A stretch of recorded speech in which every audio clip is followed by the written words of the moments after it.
기도하겠습니다. 아버지 하나님 고맙습니다. 오늘도 저희들을 아버지 하나님께서 당신의 뜻대로 지어주심에 놀라운 은혜를 듣고 체험하며 살아가는 이 새로운 한 날을 통해서 우리의 영원한 본향은 이곳이 아니요 아버지의 품이요 아버지의 나라인 것을 알게 해주시는 복된 하루가 되게 하실 줄로 믿습니다. 거룩하신 우리 주님께서 각 사람의 영혼 위에 그와 같이 역사해 주시옵소서.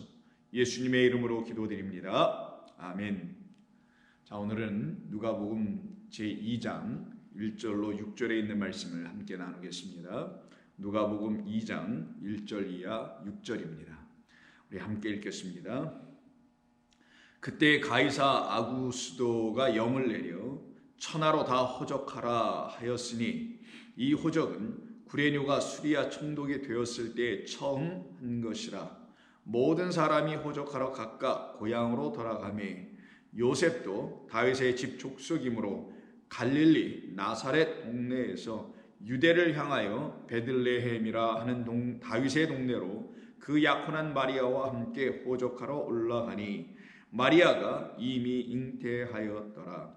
거기 있을 그때에 해산할 날이 차서 첫 아들을 낳아 강보로 싸서 구유에 누였으니 이는 여관에 있을 곳이 없음이로라. 아멘.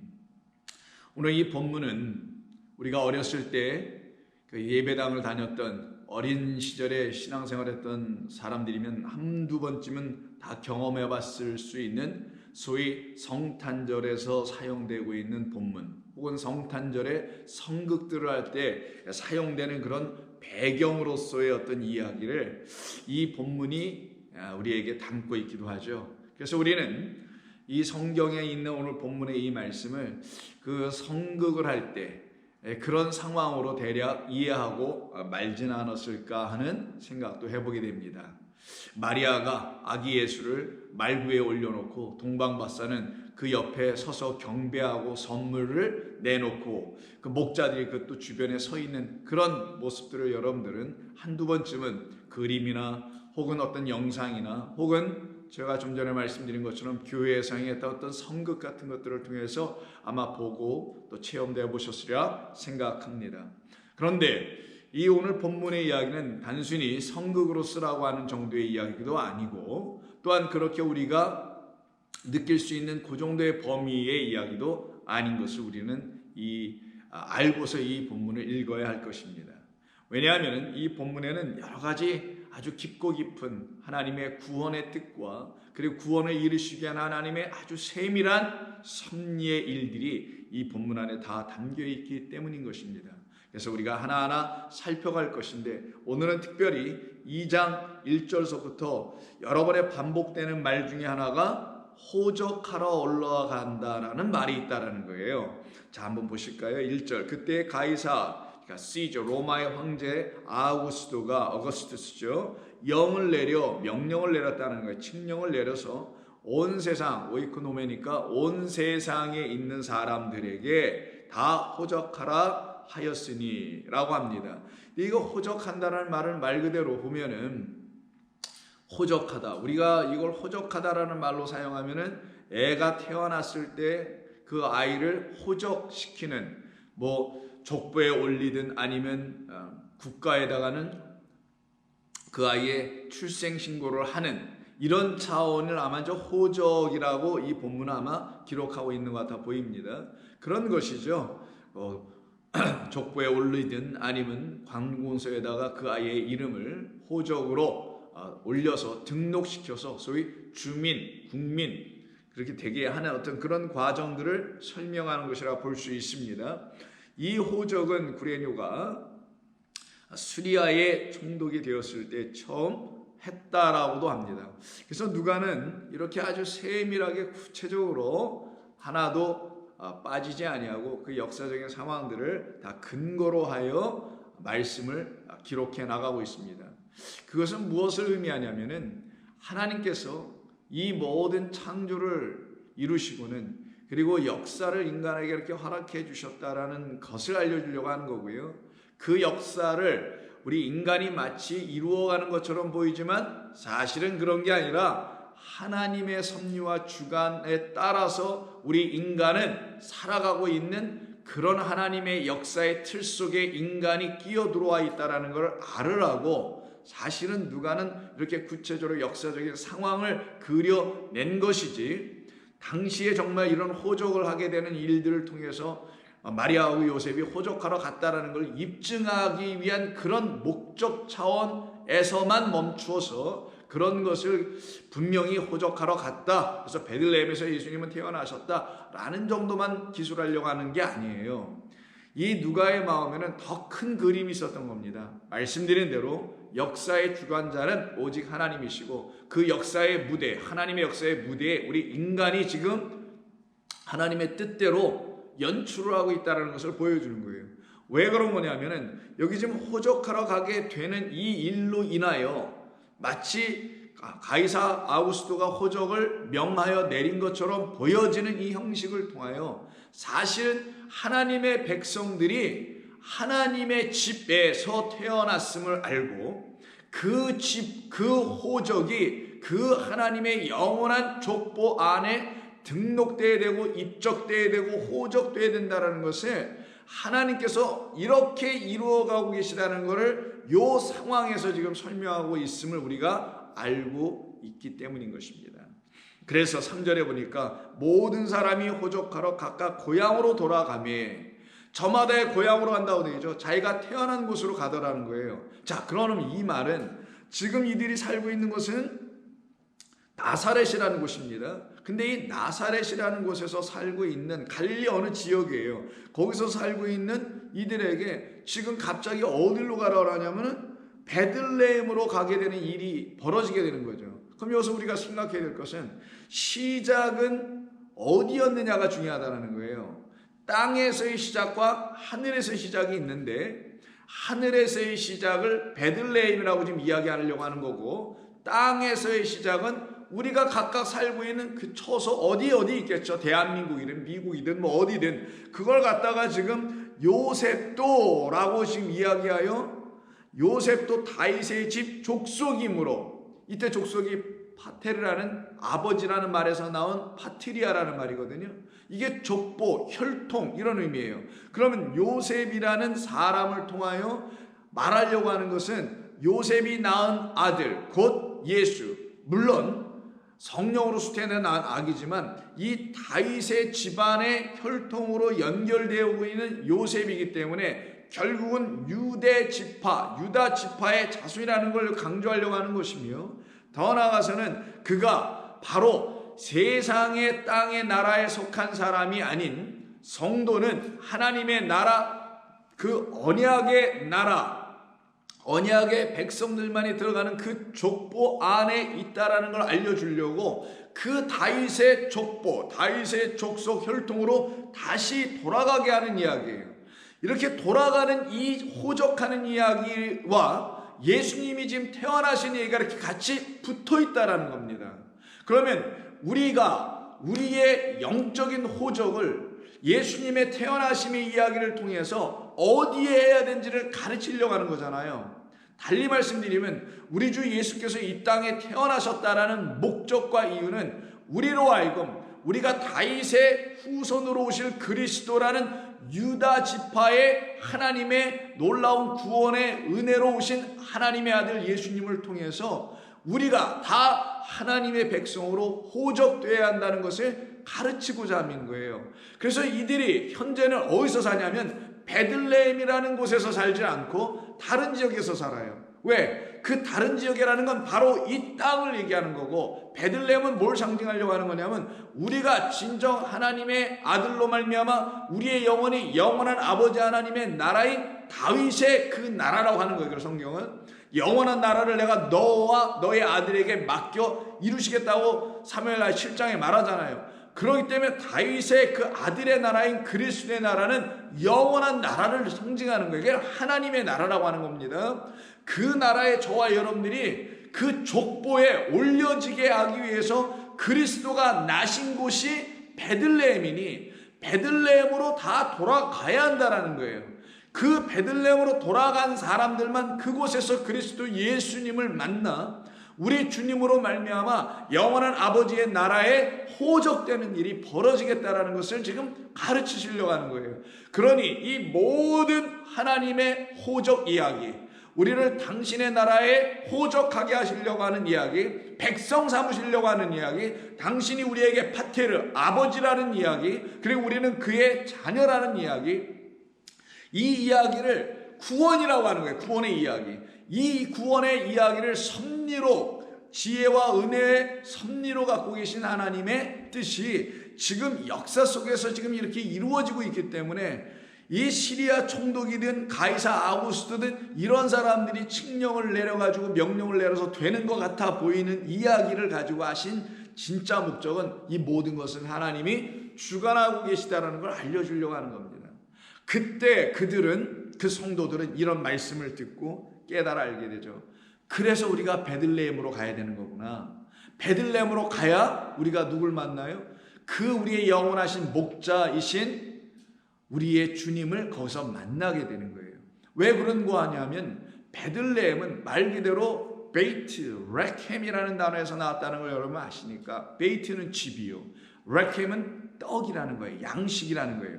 양식을 갖고 있는 집, 양식을 내어줄 수 있는 집, 그 집에는 곳간이 있다라는 거예요. 그래서 새 것과 옛 것을 꺼내어 주어서 우리로 하여금 그 양식을 먹고 살아나게 하는 그리스도라는 하나님의, 그리스도가 거하시는 그 양식의 집, 말씀의 집이라는 거예요.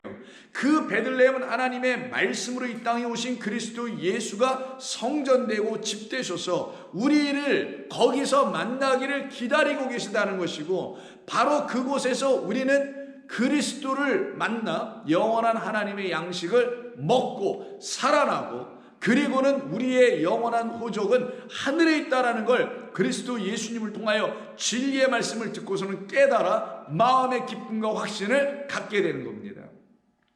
그들이 지금 하나님의 이 말씀을 읽고는 이게 겉으로 뭐 예수님이 어디서 태어나셨는지, 어디에 가셔서 마리아가 예수님을 낳으셨는지, 당시에 뭐 여관에 빈방이 없어가지고 그냥 마구간 같은 외양간 같은 데서 나셨니, 이런 아이들의 이야기 수준으로서 이해하는 것으로 멈춰서는 안 된다는 겁니다. 그래서 이 본문은 우리에게 그것을 일찍이 먼저 알려주고 있음을 여러분이 아시고, 그 호적의 뜻과 의미가 무엇인지를 아시고 4절을 읽어봐야 되는 거예요. 자, 모두가 이제 돌아갑니다. 요셉도 다윗의 집 족속이므로 갈릴리 나사렛 동네에서 살다가 다시 유대를 향하여 떠나요. 갈릴리 나사렛 쪽 위쪽 지방이에요. 중간에 사마리아가 있습니다. 그 사마리아를 밑으로 지나서 내려와야 여기를 유대 땅이라고 좀 제안하여 설명한 거예요. 자, 그러면 갈릴리 옆에 있는 나사렛에서 사마리아 지역을 통과하여 가운데를 넘어와서 요 아래에 있는 유대 땅까지 오고 있다는 거죠. 그 중에서도 어디로 가냐면은 베들레헴으로 가더라는 거예요. 베들레헴이라 하는 다윗의 동네로 이들이 지금 호적하러 지금 가고 있는 것입니다. 자, 그러면 이 베들레헴으로 향하여 가고 있는 이 이야기 끝에서 결국은 어떤 일이 벌어져요? 거기 가서 아기 예수님을 낳게 되는 거죠. 자, 그러면 성경에는 이미 이와 같은 이야기가 있어야 되지 않겠어요? 이것은 우리 하나님께서 이미 창세 이전서부터 약속해 놓으신 거고 계획해 놓으신 하나님의 섭리 아니겠냐고요. 그러면 이 두 내외와 같이 이렇게 베들레헴으로 향하여 돌아가야 하는 사람들의 이야기가 있을 거 아니겠냐고요. 그리고 그들에게는 하나님의 아들을 낳는 이야기가 있어야 될 것 아니겠냐고요. 그 이야기가 크게는 두 군데 있는데 먼저 하나하나씩 좀 살펴보겠습니다. 첫 번째는 야곱의 이야기 속에서 나옵니다. 야곱이 자기 형 에서를 팥죽에 한 그릇으로 그의 장자권을 맞바꾸게 되고, 더 나아가서는 그 아버지에게 별미를 그 어머니가 대신 해줌으로 말미암아 결국 장자가 받아야 되고 그 축복까지 다 받았습니다. 그리고는 그가 뭐가 되려고 해요? 장자가 되려고 했었던 것이죠. 근데 그때까지만 해도 그가 장자가 되려고 했던 장자는 이 땅의 장자였던 거예요.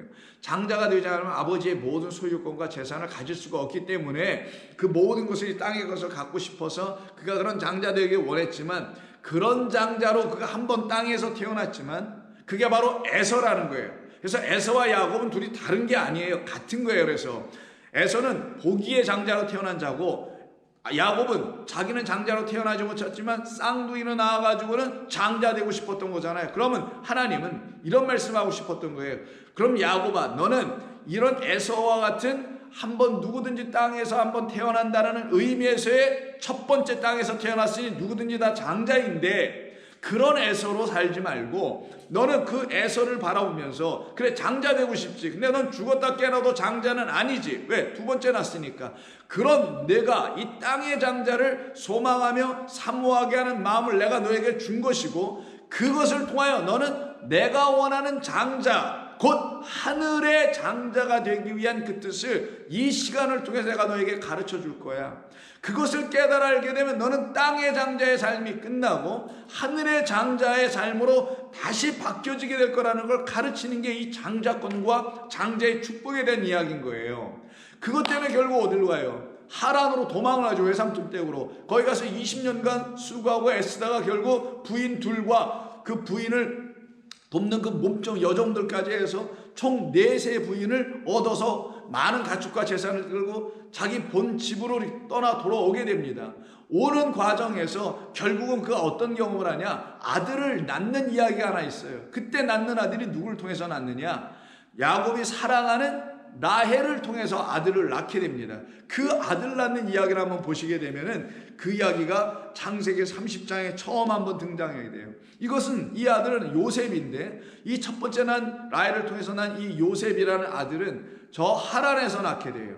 그런데 두 번째 아들을 낳는 이야기, 소위 베냐민, 두 번째이며 동시에 야곱에게서는 마지막 아들입니다. 그 마지막 아들, 그 아들을 낳는 이야기가 바로 어떻게 이루어지냐면, 그때 장자권 문제 때문에, 장자의 축복 때문에 아버지 집에서 외삼촌 쪽으로 도망가는 그 길 가운데서 루스라는 땅에서 잠시 돌베개 베고 잔 적이 있었죠.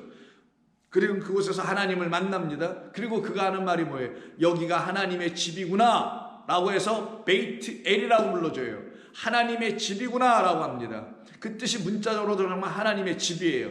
그런데 그 집이 결국은 그에게서는 약속이라는 영원한 아버지 집을 설명하기 위한 집이었던 것이지, 거기 루스란 땅이 진짜 하나님의 집 베델이 되는 건 아니잖아요. 그렇다면 거기서 그가 더 떠날 이유가 없고 그냥 거기서 있으면 되는 거 아니겠어요? 근데 하나님께서 그를 이끌고 하란까지 가게 하시고 난 다음에, 말씀드린 대로 20년이 지난 다음에 다시 끌고 내려오시죠. 내려오셔서는 그에게 많은 환난과 역경이 있게 됩니다. 그리고는 35장에 가서 보시면은 다시 그들이 디나의 강간 사건 이후에, 딸의 강간 사건 이후에 모든 것을 깨달아 알고는 우리가 아직 베델로 가지 않았기 때문에 이런 환난과 역경이 있는 거구나, 순종하지 않고 아버지의 영원한 집으로 내가 하지 않아서 그러는 거구나, 그걸 깨닫고는 드디어 모든 금기구리를 땅에 묻어버리고 하나님으로 다시 하나님께로 돌아가는 이야기가 있어요. 그게 35장 14절입니다.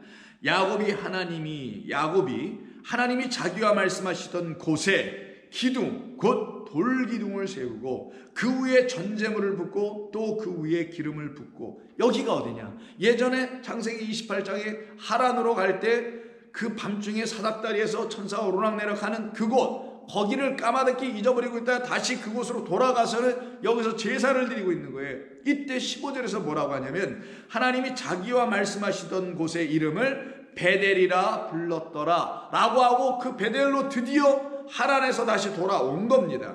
돌아와서는 이 베델에서 길을 떠나 16절에 에브라스에 이르기까지 얼마간 거리를 둔 곳에서 라헬이 해산하게 되어 심히 고생하였다라고 되어 있어요. 그럼 지금 베델에서 이제 제사를 드리고 하나님께 다시 돌아왔습니다.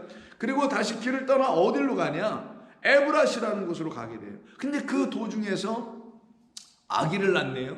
이 아이가 바로 베냐민이 되는 것이고, 이 엄마 라헬은 이 아이를 난산에서 낳게 됩니다. 그래서 결국 어떻게 되냐면 등남을 했지만 그 어미는 거기서 죽게 돼요. 그래서 그 어미 라헬이 이 방금 태어난 이 갓난쟁이의 이름을 뭐라고 붙여주냐면 베논이라고 불러줍니다. 베논이라는 건 슬픔이라는 뜻을 갖고 있는 거예요. 자, 그래서 18절을 보시면 그가 죽게 되어 그의 혼이 떠나려 할 때에 아들의 이름을 베논이라 불렀으나 그의 아버지는 그를 다시 벤야민으로 불렀더라. 라헬의 죽음에 에브라에서 죽어요. 에브라 곧 베들레헴 길에서 장사되었더라. 그러면 우리가 지금 말씀을 나누는 이 이야기는 오늘 본문 누가복음 2장 때문에 그러는 겁니다. 2장에 보면 요셉과 마리아가 지금 나사렛에서 베들레헴으로 가고 있죠. 이들이 지금 베델이라는 곳에서 에브라 베들레헴으로 가고 있는 거예요. 그래서 에브라 다른 말로 하면 베들레헴이라는 곳에서 죽었더라라고 되어 있는 거예요.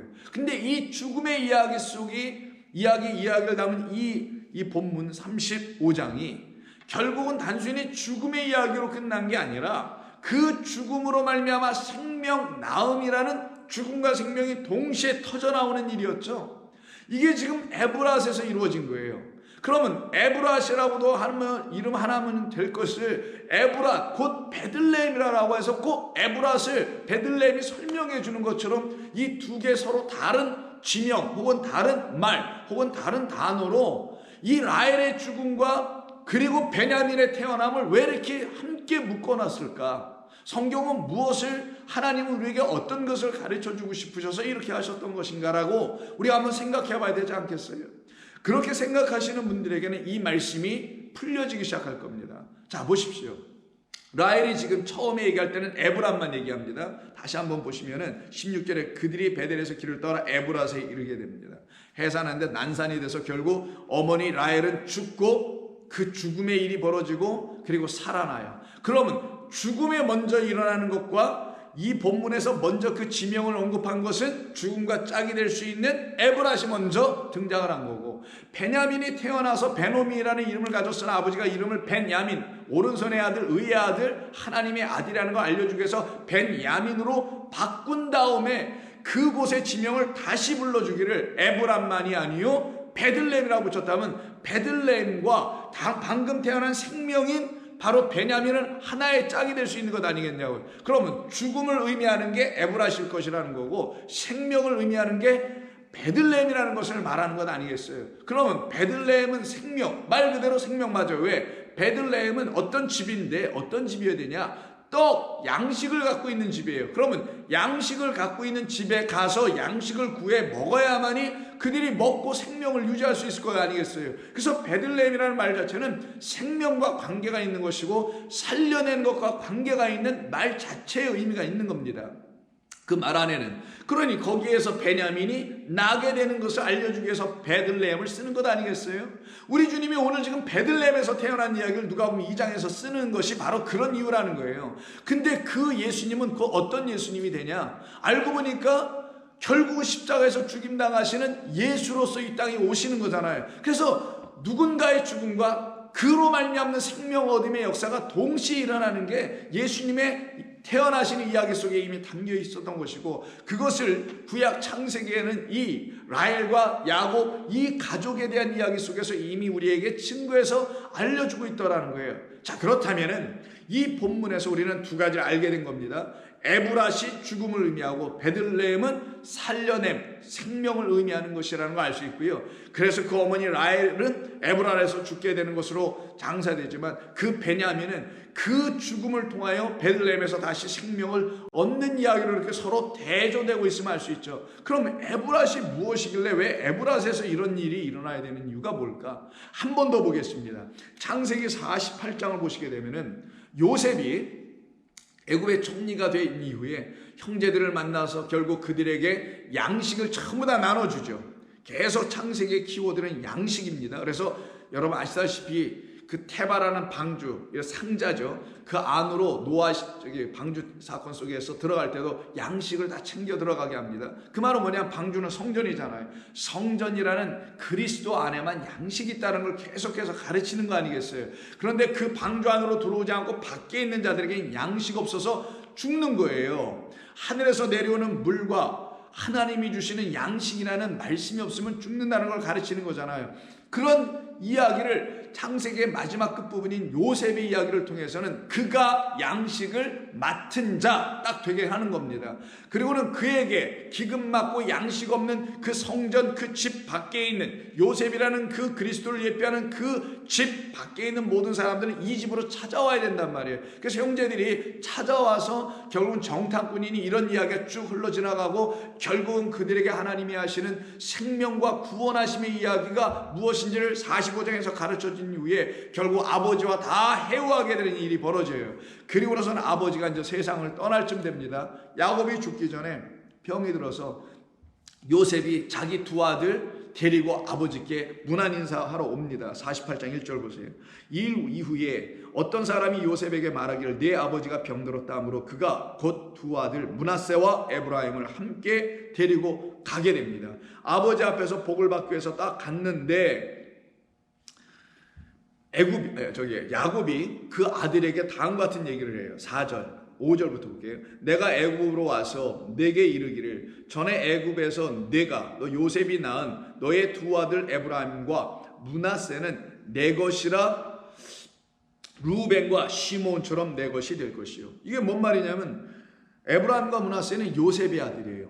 그리고 므낫세와 시몬은 야곱의 12아들 중에 두 아들입니다. 이 두 아들 그러면 실제로 야곱의 아들이 아니라 에브라임과 므낫세는 야곱의 손자잖아요. 그런데도 불구하고 아들로 삼겠다라는 거예요. 이 말은 이 아버지 야곱, 이들에게는 할아버지 야곱이 아들 욕심이 있어서 지금 이 두 요셉의 아들들을 아들 삼겠다, 양자 삼겠다라는 말이 아니라 요셉이 하나님의 그 아들의 그러니까 요셉이 12지파에 지금 들어왔잖아요. 그 아들이 낳은 아들 둘도 바로 그 하나님의 족보 안으로 들어올 수 있고 들어와야 한다는 걸 지금 가르치려고 하는 거예요. 그러면서 그가 하는 말이 이런 얘기가 나옵니다. 6절 이들 후에 그러니까 이 두 아들 므낫세와 에브라임이에요. 이 아들 후에 내 소생은 내 것이 될 거예요. 이 아이들은 내 거고 나머지가 또 낳는 건 네 것으로 하라는 거죠. 그들의 유산은 그들의 형의 이름으로 함께 받으리라. 내게 대하여는 내가 이전에 밧단에서 올 때에 밧단 하란을 말하는 거 외삼촌 그 집에서 올 때 20년간 일하고 올 때 라헬이 나를 따르는 도중 가나안 땅에서 죽었는데 그곳은 에브랏까지 똑같은 얘기를 합니다. 길이 아직도 먼 곳이라 내가 거기서 그를 에브랏 길에 장사하였느니라 라는 말이 나와요. 그리고 에브랏은 곧 베들레헴이라라고 얘기합니다. 그러면 이 에브랏이 도대체 뭐길래 이러냐고요. 에브랏을 여기서 또 꺼내는 이야기가 뭐냐고요. 장사 지냈다는 말이 뭐냐고요. 장사 지냈다는 건 흙으로 다시 돌아갔다라는 걸 말하고 흙과 가장 가까운 말로 사용되는 게 재라는 말이에요. 그래서 재와 흙은 사실 크게 다를 바는 없어요. 흙을 히브리어로 아파르라고 하고 재도 아파라고 하는데 앞에 있는 자음이 다를 뿐인데 발음상엔 똑같습니다. 그러면 이 아파르 혹은 에페르라고 하는 이 재 혹은 그것이 다름이 아닌 이 에브랏이라는 지명을 만들어내게 된 근거예요. 본래 단어예요. 그럼 이 에브랏은 어떤 곳이냐? 바로 먼지와 재 상태에 있는 사망, 죽음을 상징하는 말이라는 거예요. 이 세상을 얘기하는 거예요. 바로 그 세상 에브라에 있어서 어디까지 가야 되냐? 베들레헴까지 가야 된다는 거예요. 먼지와 재 상태로 있을 수밖에 없는 이 죽음이라는 이곳에서 우리를 이끌고 하나님께서는 베들레헴이라는 양식이 있는 집, 그 집까지 우리를 끌고 가야만이 그곳에서 누구를 낳을 수 있고 또 누구를 만날 수 있느냐? 그리스도라는 하나님의 아들을 잉태하여 낳을 수 있으며 또한 그 아들을 만날 수가 있게 되는 거예요. 그때 비로소 그들에게는 에브랏의 삶이 끝나고 베들레헴의 삶이 새롭게 시작되는 겁니다. 바로 하나님은 이 구원의 이 이야기를 이루시려고 우리 모두에게 있는 에브랏적인 삶인 이 먼지와 재의 삶을 끝내게 하시기 위해서 이게 흑암이란 말이에요. 하나님께서 당신의 아들 우리에게 약속하신 바대로 이렇게 주실 것이다. 어떻게? 베들레헴에서 낳게 함으로 주실 것이다. 그 말은 우리가 베들레헴 꼭 가야 한다라는 걸 말하는 거예요. 그 베이트 레켐이라는 바로 양식이 있는 집, 떡의 집까지 우리가 가야 한다는 거예요. 그곳을 뭐라고 하냐? 장소가 아닌 그리스도라고 하는 거예요. 그래서 예수님이 바로 베들레헴에서 태어나심으로 베들레헴과 예수님이 이렇게 하나로 일치하도록 성경은 지금 써나가고 있는 것입니다. 하나님은 그렇게 모든 걸 섭리해 놓으신 걸 말하는 거고, 그 섭리를 당신께서 우리에게 알려주시는 거예요. 그때 오늘 본문 4절에서 말하길 요셉도 다윗의 집 족속이므로 갈릴리 나사렛 동네에서 그러기에 유대를 향하여, 유대 구원자가 오실 그곳을 향하여 가다가 어디를 만나냐? 양식 있는 집을 딱 만나게 되는 거예요. 그 이상을 더 넘어가면 안 돼요. 왜? 거기 딱 가니까 그 약혼한 마리아가 함께 올라가니 마리아가 이미 잉태했더라. 거기 있을 때, 바로 베들레헴에 있을 때 해산한 날이 꽉 차버리네요. 이제 더 못 가요. 그 말은 여기다라는 거예요. 여기에서 낳고, 여기에서 신랑 만나고, 여기에서 씨를 만나고, 여기에서 생명 얻고, 여기에서 아들 낳고, 여기에서 그리스도를 만나야 된다는 거예요. 왜? 그렇지 않으면 양식을 우리는 가질 수가 없기 때문이에요. 그래서 하나님께서는 이와 같은 이야기로 우리에게 가르쳐 알려주려고 하셨던 것입니다. 그러면 이렇게 베들레헴으로 가는 이야기는 제가 또 한 군데 있다고, 두 군데가 있다고 했죠. 하나는 야곱의 이야기, 라헬의 이야기 속에서 나오는 것뿐만이 아니에요. 여러분 벌써 아시다시피 룻의 이야기 속에 나오잖아요. 그래서 룻기 1장을 보시게 되면은 처음부터 룻에 대한 이야기를 나오는 게 아니라 나오미와 그의 집에 대한 이야기를 하죠. 그들이 처음엔 어디서 살았냐? 유대 땅 베들레헴에서 살았어요. 그래서 그 남편과 아들 둘하고 잘 행복하게 살다가 그 땅에 기근이 오네요. 기근이 오니까 양식을 구하러 애굽 쪽 방향으로 내려가는데 애굽까지 가지 않고 모압 지역까지 갑니다. 그곳에 가서 소위 이민 생활하면서 살아가는데 이게 웬일? 거기에 갔더니만 죄다 안 되는 일만 벌어지네요. 왜? 거긴 진짜 양식이 없다는 걸 가르쳐 주려고 하는 거예요. 그러니까 남편 죽고 두 아들 다 죽는 일이 벌어져요. 1장 1절 보십시오. 사사들이 치리하던 때에 그 땅에 흉년이 드니라. 유다 베들레헴에서 한 사람이, 그 한 남자가 그의 아내와 두 아들을 데리고 모압 지방에 가서 거류하였는데 그 사람의 이름은 엘리멜렉이요. 이름도 참 특이하죠. 엘리, 나의 하나님, 멜렉, 나의 하나님은 왕이시다라는 거예요. 그의 두 아내의 이름은 나오미요. 그의 아내의 이름은 나오미요. 그의 두 아들의 이름은 말론과 기럇이라. 유다 베들레헴 에브랏 이런 말이 나오려 해서요. 유다 베들레헴 에브랏 사람들이더라. 분명히 얘기하죠. 그럼 이 사람들의 이야기는 앞에 창세기에서 지금 이야기했던 그 사람들이 이야기하고 이렇게 맞물려 있다는 걸 우리는 직감하고 알 수 있는 것 아니겠어요? 그런데 이들이 지금 거기를 떠나 모압 지방에 와 있어요. 그럼 모압 지방에 와 있는 이들은 결국 어디로 가야 된다는 걸 이 룻기 1장은 벌써 얘기하고 싶었던 겁니까? 그렇죠. 베들레헴 그 에브라스로 다시 돌아가야 되는 거예요. 그걸 이루기 위해서 남편의 죽음을 말해주는 겁니다.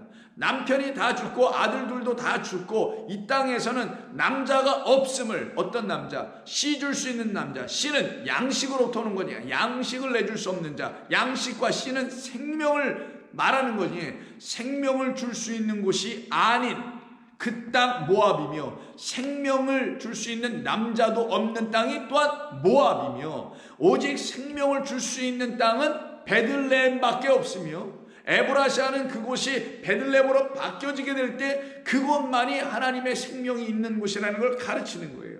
그래서 말씀드린 대로 시작은 죽음이요 끝은 생명이기 때문에 시작이 죽음인 에브라, 먼지, 재 상태에서 어디로 가냐? 떡의 상태, 생명의 상태로 넘어가는 베들레헴으로 가야 되는 거예요. 이게 우리의 여정이기도 한 겁니다. 그래서 여기서도 죽음의 역사가 일어나는 거예요. 마치 라헬이 죽는 것처럼 여기서도 이 남자들이 모두 다 죽는 역사가 일어나며, 이 일 끝에 생명 같지 못한 이 두 여인에게 드디어 생명 같게 하는 이야기가 벌어지는 것이 나오미와 룻에 대한 이야기를 하는 겁니다.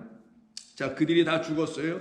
그래서 시어머니 나오미는 두 며느리에게 내가 너희들에게 소망이 없다, 너희들에게 줄 소망이 없다라는 거예요. 내가 그렇다고 아들이 있고 자식이 있으면 어떻게 줄 텐데 그것도 없고, 아니 되겠다, 너희들은 친정으로 돌아와서 새 인생 살라고 하는 듯한 이야기를 합니다. 그러면서 6절에서 자기가 왜 베들레헴 거길로 다시 본향으로 돌아가야 되는 이야기를 힌트로 이렇게 줘요. 그 여인이, 나오미가 모압 지방에서 어떤 소문을 들어요. 어떤 소문을 듣냐? 베들레헴으로부터 오는 소문을 들어요. 이런 소문을 듣습니다.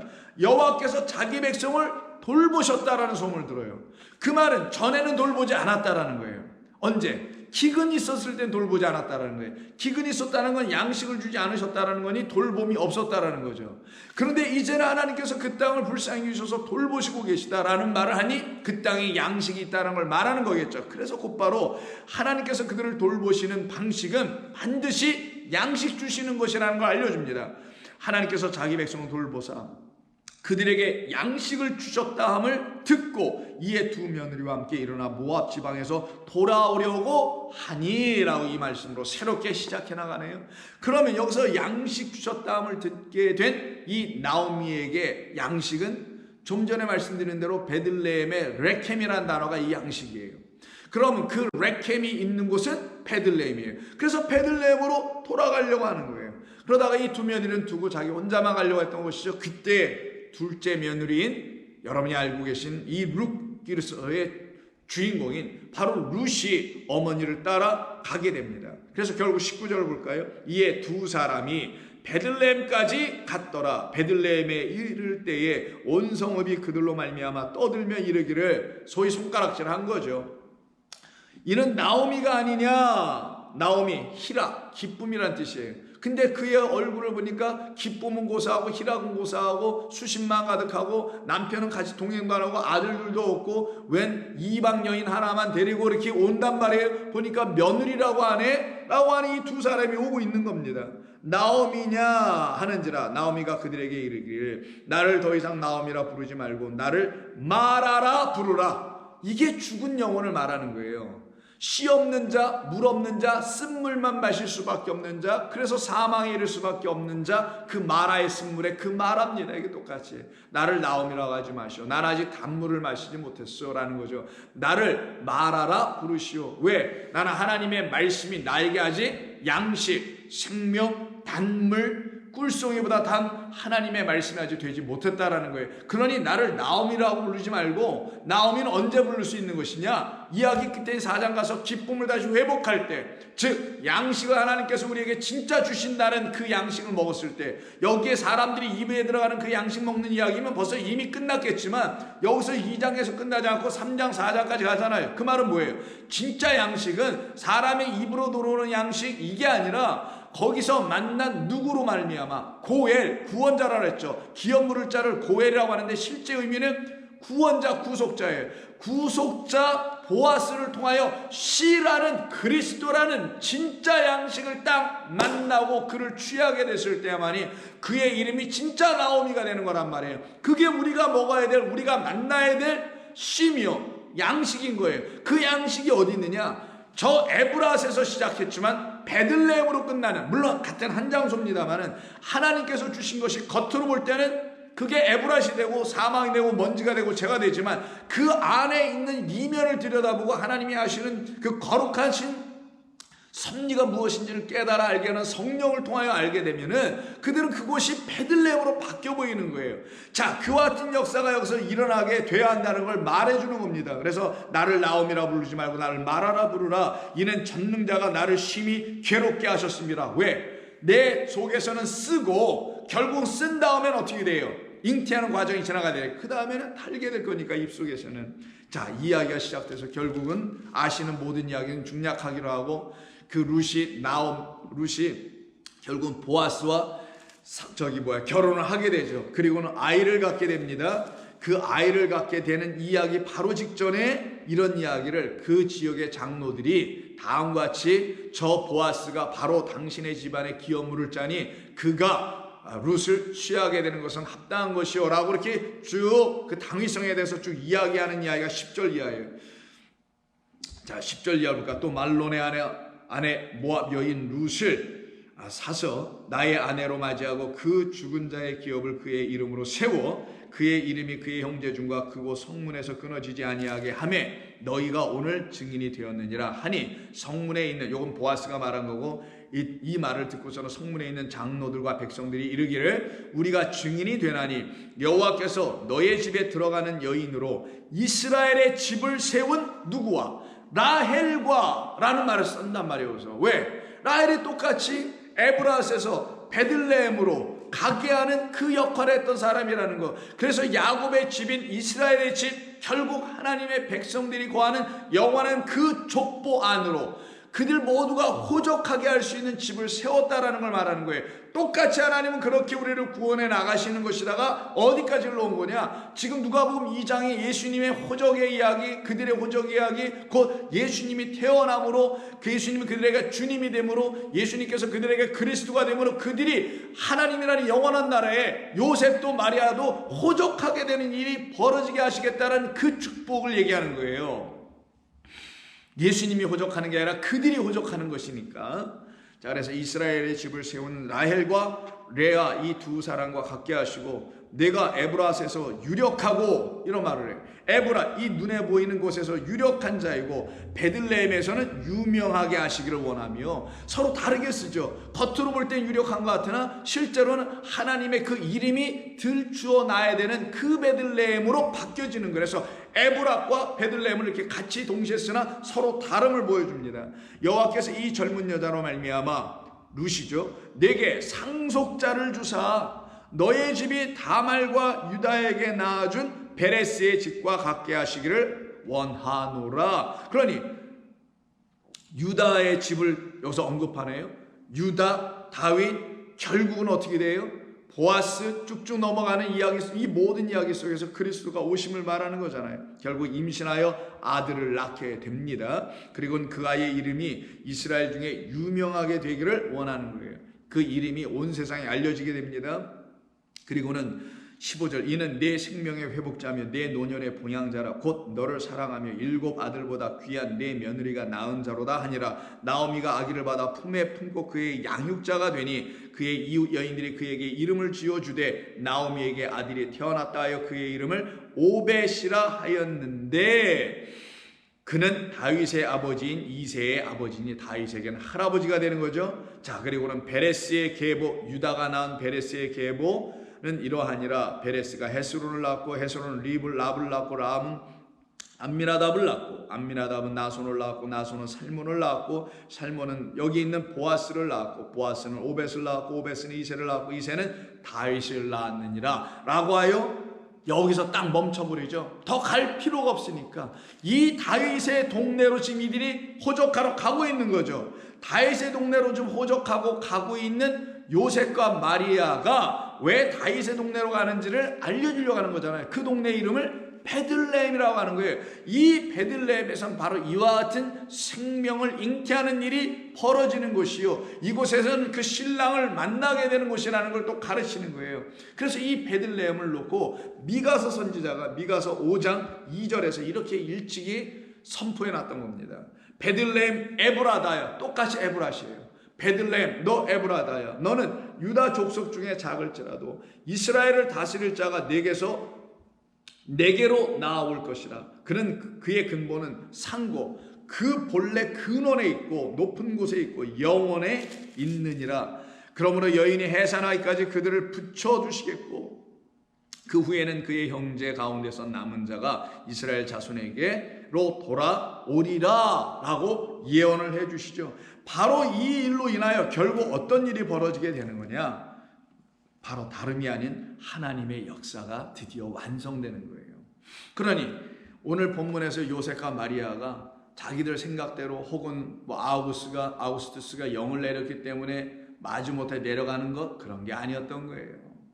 그건 그냥 역사이고, 성경이 말하려고 하는 하나님의 구원의 역사는 바로 이렇게 하나님께서 생명을 우리에게 어떻게 주실 것인지를 가르치신 것이고, 그 생명은 바로 그리스도를 만나게 하는 베들레헴이라는 곳에서 일어나는 것이며, 베들레헴은 장소가 아니라 베들레헴은 곧 생명의 양식으로 이 땅에 오신 그리스도를 말하는 것이었으며, 그래서 그곳에서만 계속 그리스도가 태어나는 거예요. 그곳에서만 베냐민 태어나고, 그곳에서 오벳 태어나고, 그곳에서 보아스가 있었던 것이고, 그곳에서 결국은 그리스도가 있는 거예요. 이 일을 이루어 내시려고 하나님께서는 에브라스를 끝내고, 그리고는 베들레헴에서 그 그리스도를 만나게 하시는 겁니다. 그럼 에브라스는 뭐냐?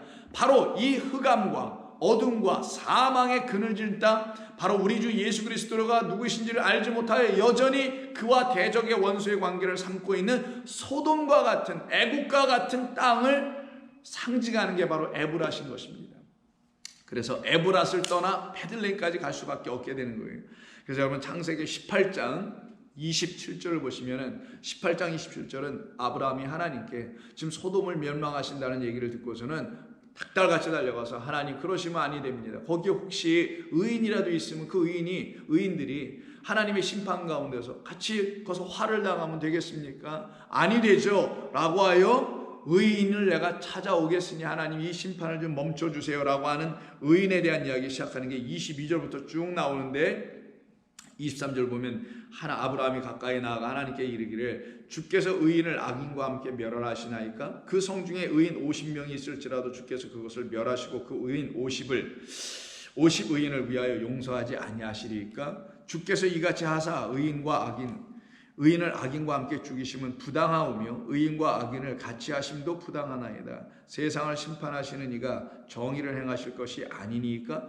나름 논리를 갖고 쭉 얘기하고 있는 거예요. 그때 여호와께서 이르시기를 내가 만일 소돔 성읍 가운데서 의인 50명을 찾으면 그들을 위하여 온 지역을 용서하리라 라는 말씀하세요. 근데 거기에 대하여 27절에서 아브라함이 이런 다음에 이야기를 하는데 이 이야기는 용서받을 수밖에 없는 우리라는 걸 말해주는 거예요. 이거는 들어보세요. 아브라함이 대답하여 이르기를 나는 티끌이나, 이게 창세기 2장 7절에 있는 티끌이에요. 먼지라는 아파르입니다. 그리고 재와 같사온이라는 이 재가 에브라세라는 말을 만들어낸 아파르라는 에페라는 단어 똑같은 거예요. 재와 같사오니 감히 죽게 아뢰오되 라고 하면서 의인을 우리는 반드시 찾아야죠. 근데 결국 찾다 어떻게 가요? 의인을 못 찾아요. 의인을 못 찾는 이야기와 27절에 있는 우리는, 나는 티끌과 재와 같다라는 말은 같다라는 거예요. 나는 의인이 아니라는 거예요.